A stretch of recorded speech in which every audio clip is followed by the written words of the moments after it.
Regarde le petit loup! Bonjour les amis! Bonjour tout le monde, j'espère que vous allez bien, que vous avez passé une belle semaine. Donc aujourd'hui, je voulais faire suite à la dernière vidéo que j'ai publiée concernant le défi désencombrement de janvier. Mais là, je voulais vous partager qu'est-ce que j'ai désencombré pendant le mois et qu'est-ce que j'ai vendu, mais surtout de vous parler du processus décisionnel derrière chaque désencombrement d'objets. Donc pourquoi j'ai décidé de désencombrer pendant le mois de janvier? C'était vraiment pour revenir à l'essentiel. Donc j'avais l'impression qu'il y avait quelques objets qui s'étaient accumulés chez moi au courant des derniers mois et j'avais vraiment besoin de justement retirer ce superflu-là de mon quotidien. Donc c'est pour ça que j'ai décidé de lancer le défi de désencombrement en janvier et d'ailleurs, vous avez été vraiment nombreuses à y participer, à me partager vos désencombrements, vos prises de conscience et ainsi de suite. Donc, je suis vraiment heureuse de voir que ça a été bien utile pour plusieurs d'entre vous. Donc, pourquoi aujourd'hui j'ai décidé plutôt de vous partager le processus décisionnel? C'est que bien souvent, je reçois une tonne de questions concernant une séance de désencombrement qui est efficace et bien souvent, on va se le dire, l'attachement émotionnel au bien matériel est bien présent et souvent, je reçois des questions comment désencombrer par exemple des livres, des souvenirs, des choses auxquelles on est attaché. Donc, je me suis dit aujourd'hui de vous partager mes décisions puis les pensées qu'il y a derrière le désencombrement de chaque objet allait probablement vous être utile pour vous et pour voir que des fois, c'est simplement des réflexions ou de changer en fait sa manière de penser par rapport au désencombrement qui va nous permettre de jeter, donner, vendre une foule d'objets sans trop d'efforts. Donc, le premier objet que j'ai désencombré en janvier, ça a été les pots de verre. Donc, ça, je sais pas vous, mais moi, j'ai tendance à en accumuler plusieurs. Donc, des vieux pots de sauce, des pots de moutarde et ainsi de suite. Donc, j'ai tendance à les accumuler et là, j'en avais vraiment juste tout simplement trop pour mon utilisation dans ma cuisine. Donc, j'ai décidé de faire un ménage de tout ça, de les sortir un par un, de les associer chacun avec un couvercle. Ceux que j'aimais le moins, j'ai décidé de les désencombrer pour garder seulement ceux que je préférais. Donc, les pots en verre, j'ai tout simplement mis au recyclage ceux que je n'avais plus envie d'utiliser. Ensuite, le deuxième objet que j'ai désencombré, ça a été des ustensiles de bois, un maquillage ainsi qu'un livre. Donc, j'ai fait un tri de mes ustensiles de cuisine pour justement donner et jeter ceux qui étaient plutôt abîmés. Donc, le bois, ça a tendance à s'user un peu plus rapidement, surtout lorsqu'ils sont de moindre qualité. Donc, ça m'a permis de tout simplement garder les ustensiles de cuisine que je préfère et qui sont les plus beaux esthétiquement aussi. Pour le maquillage et la poudre, ça faisait 2-3 ans que je l'avais. Donc, de toute façon, sa durée de vie était bien terminée et c'est un produit que je n'aimais pas utiliser. Donc, il prenait de la place également dans ma trousse de cosmétiques. Donc, j'ai tout simplement décidé de la jeter. Puis, en fait, lorsque je jette justement des choses comme ça qui sont un peu comme du gaspillage, eh bien, j'en prends bonne note et je me dis, bon, si j'ai jeté ça, eh bien, ça veut dire que je ne dois pas en racheter prochainement parce que c'est pas le genre de produit que je vais utiliser. Donc, j'essaie d'en tirer une leçon. Et sinon, pour le livre, eh bien, ça, c'est une habitude que j'ai conservée avec le minimalisme. C'est que chaque fois que je termine un livre qui m'a été offert par une maison d'édition ou que j'ai acheté, eh bien, je vais m'en départir pratiquement aussitôt pour justement ne pas me ramasser avec une grande bibliothèque, avec une foule de livres que je ne vais jamais relire. Donc, moi, je préfère faire circuler les livres, les offrir aux gens ou les revendre pour que justement d'autres puissent en profiter également plutôt que de les garder pour moi et qu'ils prennent la poussière et que je ne les relise jamais. Le troisième objet que j'ai désencombré en janvier, ça a été mon tapis de yoga. Donc, ça faisait vraiment plusieurs années que je l'avais et il commençait vraiment à être usé. Et justement, dans le dernier mois, en décembre, je crois, je me suis racheté un nouveau tapis de yoga. Donc, plutôt que de conserver mon vieux tapis de yoga puis de le laisser traîner dans mon garde-robe puis d'attendre de lui trouver une nouvelle utilité, eh bien, je l'ai affiché sur les petites annonces sur Marketplace gratuitement et j'ai clairement indiqué qu'il était usé et que c'était pour un projet quelconque et quelqu'un est venu le récupérer la journée même. Donc, je préfère vraiment, justement, faire profiter les autres d'un objet qui peut-être vont en avoir de besoin et vont leur trouver une utilité plutôt que de le conserver pour moi et d'attendre un moment X qui n'arrivera jamais. Le quatrième objet que j'ai désencombré en janvier, ça a été un ensemble de thé. Donc ça, c'est un produit que j'avais acheté en liquidation il y a plusieurs années et finalement, je me suis rendu compte que c'était pas des thés que j'aimais boire. Ils étaient tout simplement trop sucrés, trop aromatisés et là-dessus, il y avait 2 paquets sur 3 qui étaient neufs, même pas ouverts encore. Donc, je me suis dit que je préférais encore une fois le donner à quelqu'un qui allait vraiment les consommer et qui allait vraiment les aimer. Donc, encore une fois, je l'ai affiché sur les petites annonces et c'est parti la journée même. La 5e chose que j'ai désencombré, ça a été les sacs réutilisables. Puis ça, j'ai seulement gardé mes préférés. Donc, en plus, là, les sacs réutilisables, on peut les apporter dans les magasins seconde main et bien souvent, ils les conservent dans le magasin pour justement les offrir gratuitement aux gens pour qu'ils puissent emballer leurs achats et partir avec le sac réutilisable. Donc, ça permet tout simplement de les faire circuler puis que justement d'autres personnes puissent les utiliser. Et de toute façon, on n'utilise jamais 20 sacs réutilisables en même temps.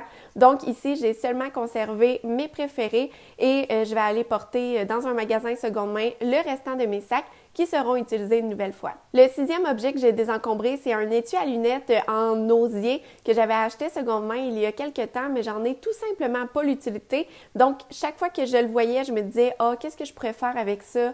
Où est-ce que je pourrais le placer? Comment je pourrais lui trouver une utilité? » Et puis, à force de me dire ça à chaque fois, ben je commençais comme à ressentir du regret d'avoir acheté cet objet parce que j'en avais tout simplement pas de besoin. Tu sais, oui, il est beau, mais j'aime pas ça garder des choses tout simplement parce que, donc j'aime ça leur trouver une utilité, que les objets soient réellement utilisés.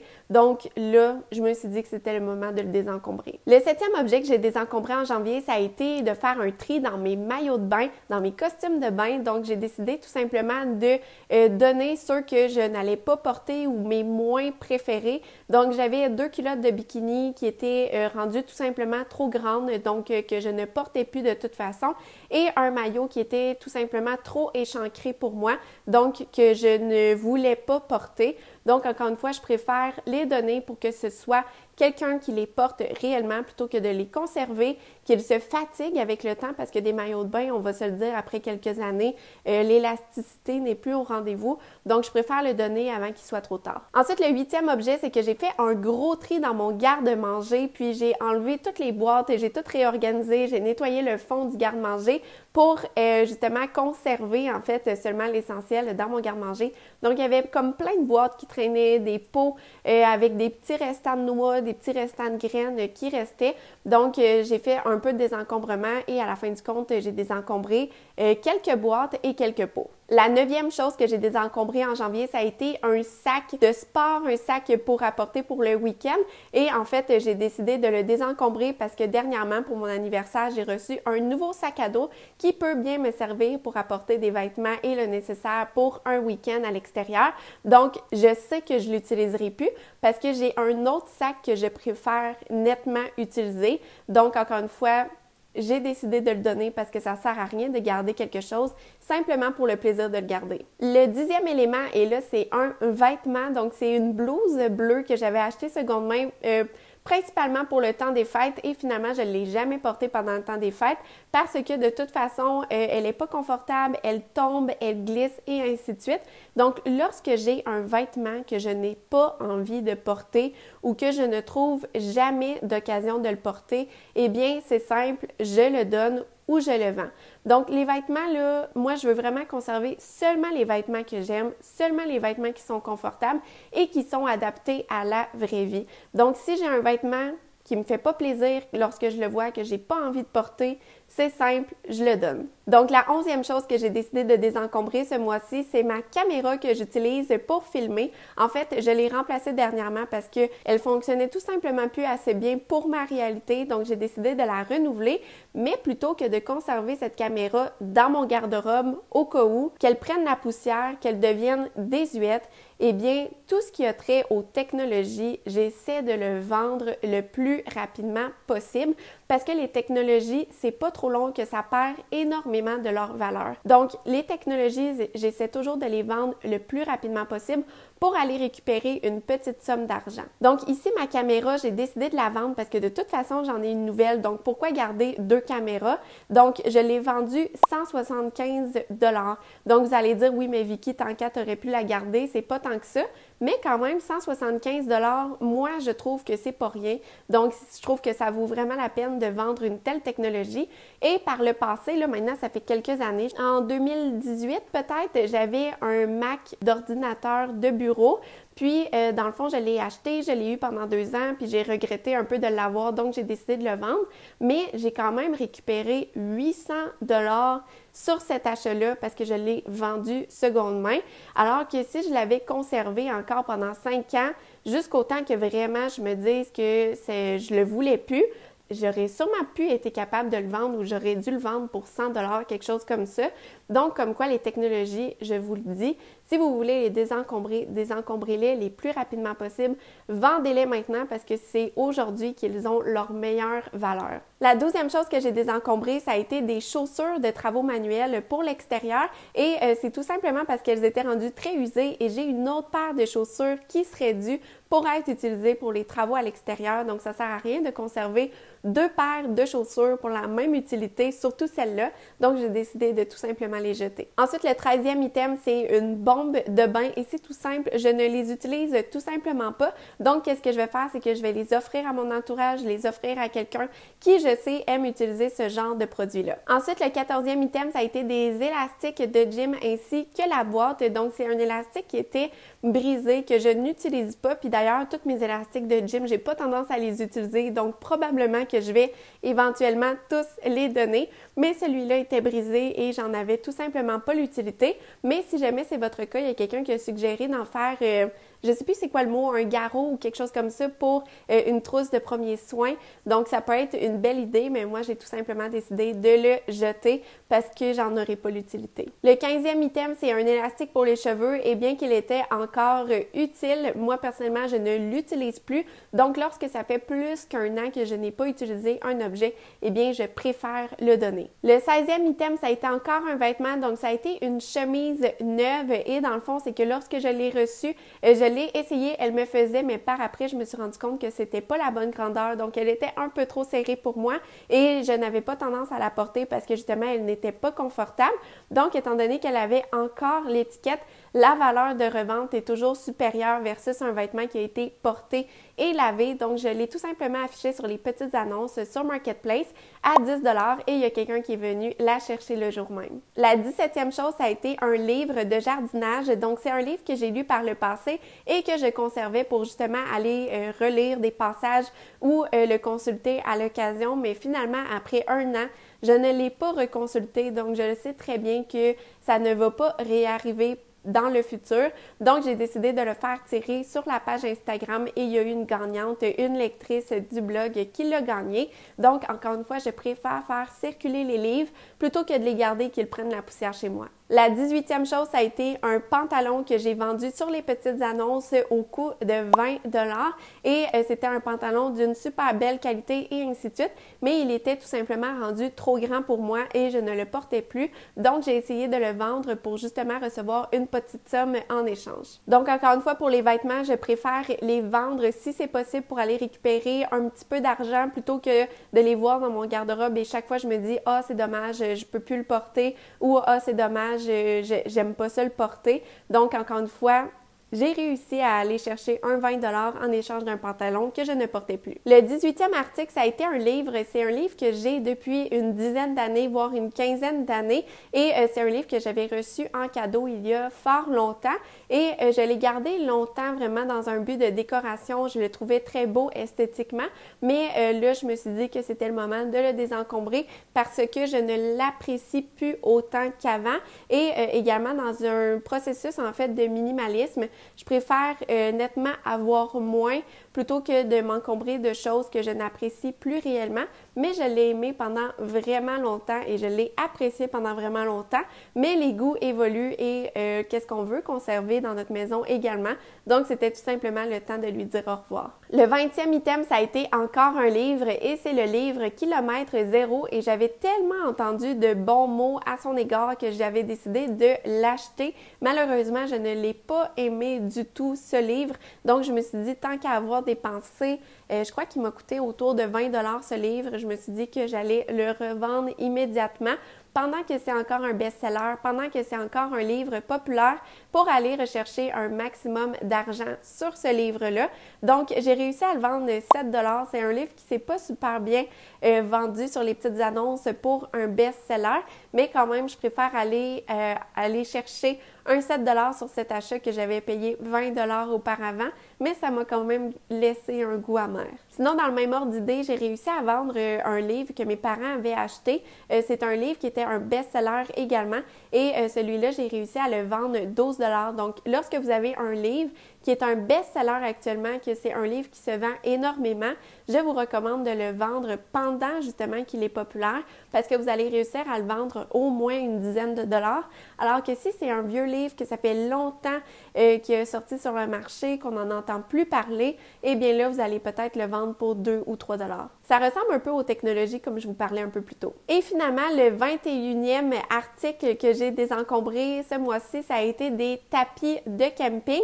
Donc, en fait, dans les dernières années, je les avais achetés, on en a bien profité, mais dernièrement, avec la vieillesse, moi aussi je vieillis, donc pour plus de confort, nous avons opté pour un matelas gonflable, donc on n'utilisera plus ces tapis-là parce que de toute façon, on les trouvait plus assez confortables pour nous et on n'aimait plus les utiliser. Donc plutôt que de les conserver au cas où, de les conserver dans le sous-sol pendant qu'ils prennent de la poussière, eh bien j'ai décidé de les vendre pour que quelqu'un qui en ait besoin puisse en profiter. Donc, j'ai vendu les 2 tapis de camping pour 20 $ pour les 2. Donc, c'est quand même des sous qu'on a réussi à récupérer plutôt qu'ils traînent dans le sous-sol, qu'ils prennent la poussière et qu'on les oublie et que, je sais pas, dans 10-15 ans, on les mette à la poubelle. Donc, c'est une vision, en fait, puis c'est un mode de pensée que j'adopte pour la majorité des biens que je désencombre, encore dans une optique que je préfère que quelqu'un les utilise et en profite pendant qu'ils sont encore viables,